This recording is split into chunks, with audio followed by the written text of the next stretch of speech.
নমস্কার, আপনারা দেখছেন সংবাদ শিরোনাম। আমি নন্দিনী। বিস্তারিত খবরে যাওয়ার আগে দেখে নিই আজকের হেডলাইন্স।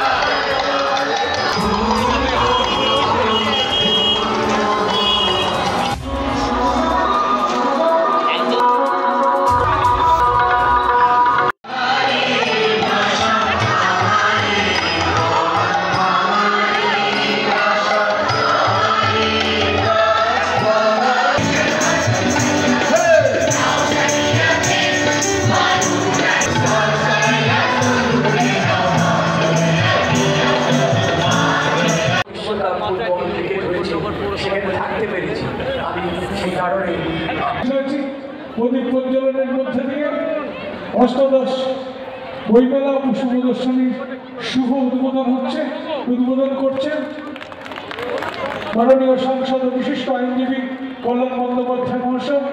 আমরা সেই শুভ মুহূর্তে এখানে উপস্থিত আছি।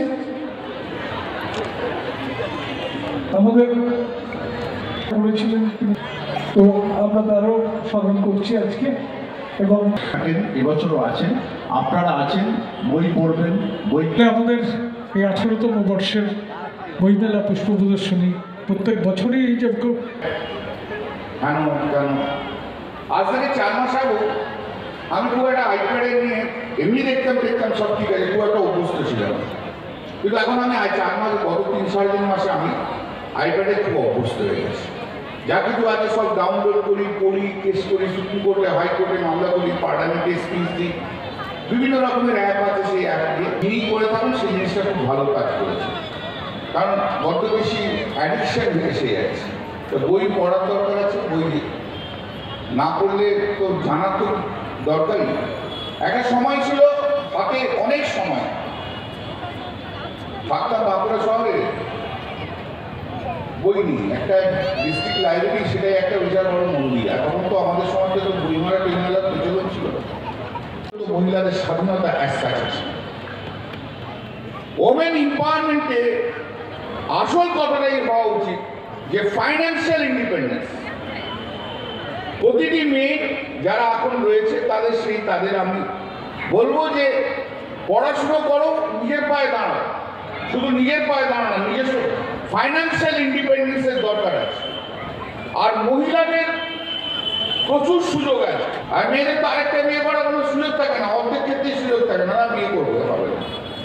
তাই জন্য আমার মনে হয়েছে আজকে আমি কথাটা আপনাদের কাছে বলে গেলাম। আপনারা অত্যন্ত শিক্ষিত অন্যগরের মানুষ, সাংস্কৃতিক মানুষ। নজরটা আমাদের আজকে অন্যদিকে দিতে হবে, নজরটা দিতে হবে যাতে একটা মেয়ে নিজের পায়ে দাঁড়িয়ে তার ফাইন্যান্সিয়াল ইন্ডিপেন্ডেন্স। আমি তো আমার লিগ্যাল প্রফেশনে বলছি যে লিগ্যাল প্রফেশনে আমি মহিলাদের বলি, মহিলাদের জন্য প্রচুর স্কোপ। মহিলারা পড়াশোনা করে লিগ্যাল প্রফেশনে এলে তাদের হাইকোর্টের জজ বা এমনি জটিলতি তাদের একটা অসম্ভব বেশি চান্স রয়েছে। কিন্তু পড়াশোনা করে নিজেকে যোগ্য করতে হবে, এইটাই একটা চিন্তা ভাবনা। সঙ্গে প্রস্তুত লেখা এবং লেখা পাঠিয়ে দিন। আমরা এই মানুষটার কাছে অত্যন্ত কৃতজ্ঞ। দীর্ঘদিন যে কোনো জীবনের কিছুটা অংশ, সামান্য অংশ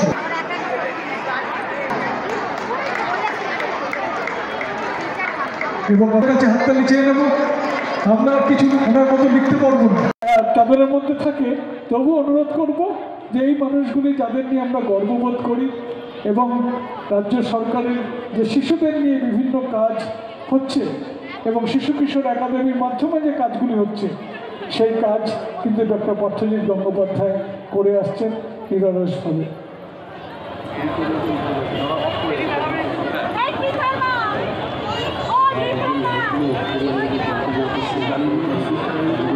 বাদিকের লাইটগুলো একটু জ্বালিয়ে দেবেন। আমাদের লাইটের যে দায়িত্বে আছেন যারা, তাদেরকে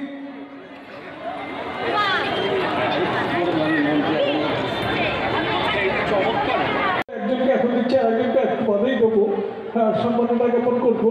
তো সুতরাং আমরা প্রিয় সাহেবের জন্য একটু হাততালি চেয়ে নেবো সকলে মিলে।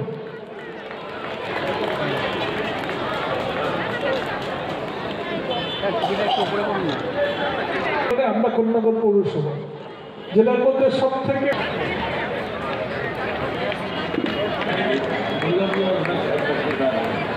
এবারে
যে নর্থ ইস্টার্ন বেল্টের বর্ডার দিয়ে সমস্ত জঙ্গিরা বাংলাদেশ থেকে জঙ্গিরা ঢুকছে, তা তাদের নর্থ ইস্টার্ন মানে মণিপুর, আসাম, ওখান থেকে ঢুকে দিল্লি যাচ্ছে। এটা দিল্লি পুলিশই বলছে, অমিত শাহর পুলিশই তো বলছে, আমরা তো বলছি না।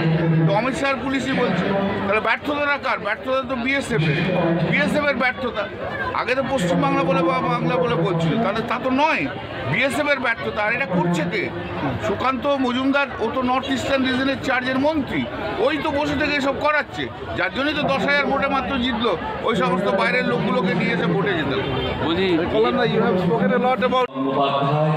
অনেক আগে বাইরে বাঁচিয়ে রাখার জন্য চেষ্টা করছি। সঙ্গে সঙ্গে এটার সঙ্গে বহু সাহিত্য রয়েছেন যারা এটা লেখার একটা চেতনা পায় এবং আমাদের সমাজের সংস্কার যে সমাজকে সঠিক দিশা দেখা হচ্ছে বই। সে ধর্মীয় বই বলুন বা রাজনৈতিক বই বলুন বা উপন্যাসই বলুন, কবিতাই বলুন, এই যে বাংলা সাহিত্য ভারতবর্ষের মধ্যে যে সমস্ত সাহিত্যগুলো আছেন কাউকে ছোটো না করেই বলছি যে বাংলা সাহিত্যের যে প্রসার, সে প্রসারটা অন্য অনেক সাহিত্যর থেকে অনেক ইংরাজি সাহিত্য সারা পৃথিবীতে সমাদৃত, কিন্তু বাংলা সাহিত্য এবং বাংলা সাহিত্যের সঙ্গে যারা জড়িয়ে আছেন তাদের নাম এখনও সারা পৃথিবীর মানুষ, যেমন রবীন্দ্রনাথ ঠাকুর, বঙ্কিমচন্দ্র চট্টোপাধ্যায় এবং এবছর যেহেতু সংসারে যিনি দুর্গার অভিনয় করেছিলেন তিনি মারা গেছেন, তাই তার মঞ্চটাই বা তার সম্মানিত করেছি, গেটটাও তার সম্মানিত করেছি। অর্থাৎ এই সাহিত্যটাকে, এই চিন্তাধারাকে বাঁচিয়ে রাখার জন্য চেষ্টা করছি। আমাদের 36টা আছে, আরও 4-5টা এসে গেছে, লাগাচ্ছে পরে 54টা হয়ে যাচ্ছে। আমরা সে বড় বড় সব সমস্ত পাবলিকেশন এগুলো আছে, অনেক পাবলিকেশন আছে 3-4টে করে ঘর চাইছে, তো সেগুলিকে আমরা টোটাল নাম্বার অফ স্টল 56 আছে।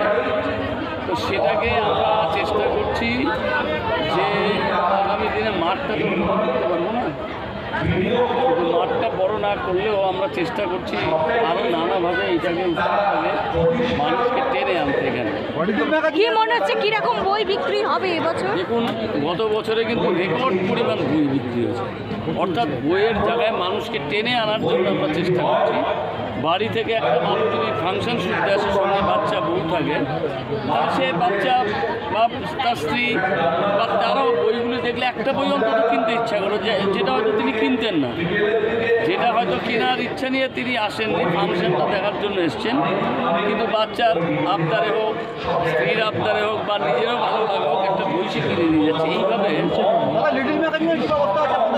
লিটিল ম্যাগাজিনের বলেছি, তারা এসে সেটা এখন লিটিল ম্যাগাজিনের সবাই ছোটো ছোটো বই, যেমন আমাদের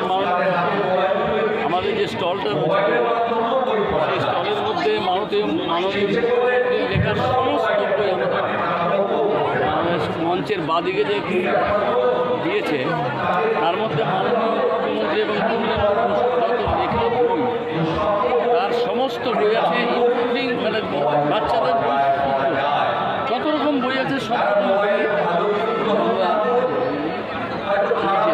উদ্বোধনী অনুষ্ঠানে কে এসছেন? আমাদের বিভিন্ন সাহিত্যিক এসছেন, প্লাস আমাদের এখানকার নাম করা যিনি আছেন নিখিল মুখোপাধ্যায়, জানেন সাংবাদিকতা পুরুষ অরুণকান্তি ঘোষ মরে যাওয়ার পর যুগান্তর পত্রিকাকে যিনি এক হাতে চালিয়েছিলেন, তিনি এখনও বেঁচে আছেন, তাকে আমরা একটা লাইফ টাইম অ্যাচিভমেন্ট দিয়েছি। প্লাস আমাদের কর্মকর্তী ছিলেন প্রদীপবাবু, যিনি আন্তর্জাতিক স্তরে এখনও পর্যন্ত 50 বছর ধরে তিনি খেলার ভাষ্য দিয়ে চলেছেন। কতজন আগামী 12 তারিখ পর্যন্ত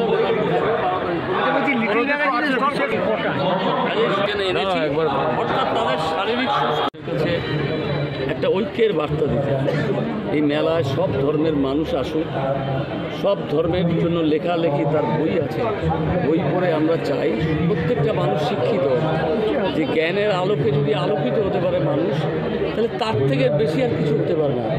একটা সমাজ তখনই এগিয়ে যেতে পারে যদি তার মধ্যে থেকে সমস্ত কুসংস্কারগুলিকে দূর করা যায়, এবং এই কুসংস্কারগুলিকে দূর করতে গেলে মানুষের লেখাপড়া দরকার। মানুষের মনের ভেতর যে অন্ধকার আছে সেই অন্ধকারকে দূরে রেখে আরও দিশা দিতে পারে একমাত্র বই।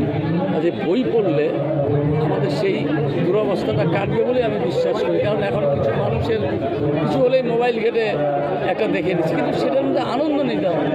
আগে যে আমরা যে কোনো গল্পের বই হোক, উপন্যাস হোক, পড়তে আরম্ভ করে রাত্রিবেলা ভোর হয়ে যেত, কখন সময় চলে যাচ্ছে, কিন্তু মোবাইলে আপনি এতক্ষণ আপনার দেখার ধৈর্য থাকবে। বইয়ের সাথে সাথে বিশেষ উদ্দেশ্যমূলক কী করছে? আমরা দেখুন স্বাস্থ্য সচেতনতা বাড়াবার জন্য আমরা এখানে ডেঙ্গুর যে ক্যাম্প সেটা আরও করে করেছি, সুন্দর করে করেছি, যে মানুষ এসে দেখুন ডেঙ্গুর সচেতনতা কীভাবে বাড়ানো যায় সেটা যেমন রেখেছি। মানুষের স্বাস্থ্য সম্বন্ধীয় করার জন্য ভালোভাবে যাতে স্বাস্থ্যভাবে মানুষ চলতে পারে, মানুষের হাঁটুর ব্যথা, শরীর ব্যথা এবং শরীর পেট ফুলে যাওয়া, ওজন বেড়ে যাওয়া, একটা বার্ধক্যের যে রোগ, সেই রোগগুলো কমাতে পারে হাঁটা। তাই আমরা পূর্ণবারের বিভিন্ন জায়গার থেকে হাঁটার প্রতিযোগিতা করি। এই বইমেলা কটা স্টল দেওয়া হয়েছে? অনেকগুলো স্টল আছে, নানা ধরনের, সবই প্রায় বই।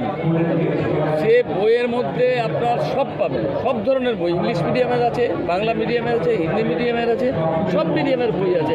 আমরা মিলন চাইছি, সবাই মিলেমিশে আমাদের বাংলা, প্রিয় বাংলাটাকে, মমতা ব্যানার্জি মাননীয় মুখ্যমন্ত্রী তিনি যে বাংলাকে নতুন বাংলা করার ডাক দিয়েছেন, সেটাকে সবার পার্টিসিপেশন চাই। একদিকে দেখা যায় বিভিন্ন যে সমস্ত মুনি ঋষিরা রয়েছেন, একদিকে তাদেরকে অপমান করা হচ্ছে, আর একদিকে আপনারা তুলে